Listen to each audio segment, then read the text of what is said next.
All right, hello and welcome. If you're here for your GCSE computer science revision, you are in exactly the right place. In this explainer, we're going to break down all the key points from section 1.3.1 of the OCR J277 specification. That's everything to do with computer networks, connections, and protocols. Let's make sure you're ready to absolutely ace those exam questions. Okay, so what are we covering? We're going to power through 5 key areas straight from the syllabus. We'll start with LANs versus WANs, then look at performance, the hardware that actually makes it all work, the internet and the cloud, and we'll finish up with star versus mesh topologies. Let's dive in. First things first, the spec is super clear on this. You have to know the 2 main types of networks.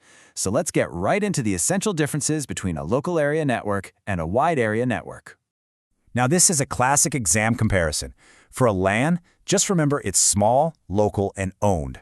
Think about your school network. They own all the cables, all the switches, the whole setup. It's theirs. But for a WAN, think large, global, and leased. The internet is the ultimate example, right? You don't own it, you just lease a connection from a company. So the 2 big takeaways for your exam, geography and ownership. Get those down and you're golden. Okay, next up, let's build on that foundation and look at the 2 main ways computers can interact on a network. We're also going to figure out what makes your connection feel lightning fast or painfully slow. So this slide really gets to the heart of it. The client-server model is kind of like a library. There's one central server that manages everything, the files, the security, and all the other computers, the clients, have to ask it for permission. It's really organized and secure. Peer-to-peer, on the other hand, is more like a group of friends just sharing files directly. Everyone's equal. It's cheap and easy to set up, but it can get a bit chaotic, and it's definitely less secure. So, why does your internet sometimes grind to a halt? Well, it usually comes down to 2 big things. First, how many devices are on the network? It's just like a motorway. The more cars, the more traffic jams, the slower everything gets. And second, what's your bandwidth? Bandwidth is basically the number of lanes on that motorway. A bigger bandwidth can handle way more traffic at much higher speeds. It really is as simple as that. Right, time for a quick fire round on the physical bits of kit you absolutely must know for the exam. These are the building blocks of any local area network. First up, the Network Interface Controller, or NIC. Honestly, without one of these, you're not getting on any network. Every single device, your laptop, your phone, your console, has one. It's your ticket to the party. Next, the Wireless Access Point, or WAP. This is the gadget that actually creates your Wi-Fi hotspot. It plugs into the main wired network and then acts as a bridge, just broadcasting that Wi-Fi signal so all your wireless devices can connect. Now for the switch. This is a really smart piece of hardware for any wired network. It gets a piece of data, and it knows exactly which computer on the network that data is for. It sends it directly there and nowhere else. Think of it like an intelligent postman for your data packets. And finally, the router. This is the big one, the gateway to the internet. A router's main job is to connect different networks together. It's what directs all the traffic from your local network, your LAN, out onto the massive wide area network that is the internet, and of course, brings the data back in. Okay, let's zoom out a bit. We've got our LAN sorted. Now let's talk about connecting it to the biggest WAN of them all, the internet.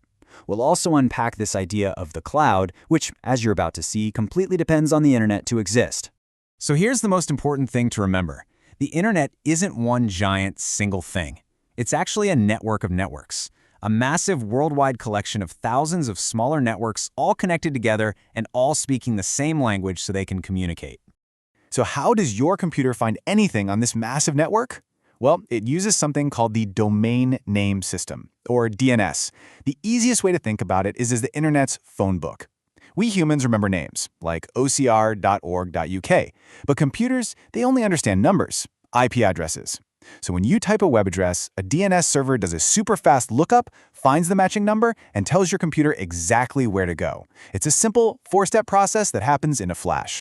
And what about the cloud? It sounds complicated, but it's really not. It just means you're using services like photo storage or online software like Google Docs that are running on someone else's powerful computers or servers, and you're accessing them over the internet. That's it. For your exam, you'll almost certainly need to know the pros and cons. The advantages are pretty amazing. You can get to your files from anywhere, working with others is a breeze, and you never have to worry about backups. But there are downsides. You have to have an internet connection. You're also trusting another company to keep your data safe, and that makes your data a much bigger, more tempting target for hackers. Okay, we're on the home stretch. For our last section, we need to look at the different ways you can physically lay out a network. The spec wants you to know and be able to compare two key patterns, or topologies, star and mesh. And this slide lays out the classic trade-off perfectly. On the left, you've got star topology, which is super common. Everything connects to a central switch. The good thing is, if one cable breaks, only that one computer is affected. The huge downside, if that central switch fails, the entire network goes down. It's a single point of failure. A mesh network, on the other hand, is built for reliability. Every device is connected to multiple other devices, so there are loads of different paths for data to take. There's no single point of failure. But, as you can imagine, it is way more expensive and complicated to install. So, to wrap it all up and get you thinking like an examiner would, here's a question for you. If you were setting up a smart home with critical things like security cameras and door locks, what would you choose? Would you go for the cheaper, simpler star network and risk everything going offline at once? Or would you invest in the super reliable mesh network to make sure your security is always on? Thinking through real-world scenarios like this is absolutely the best way to revise. Good luck!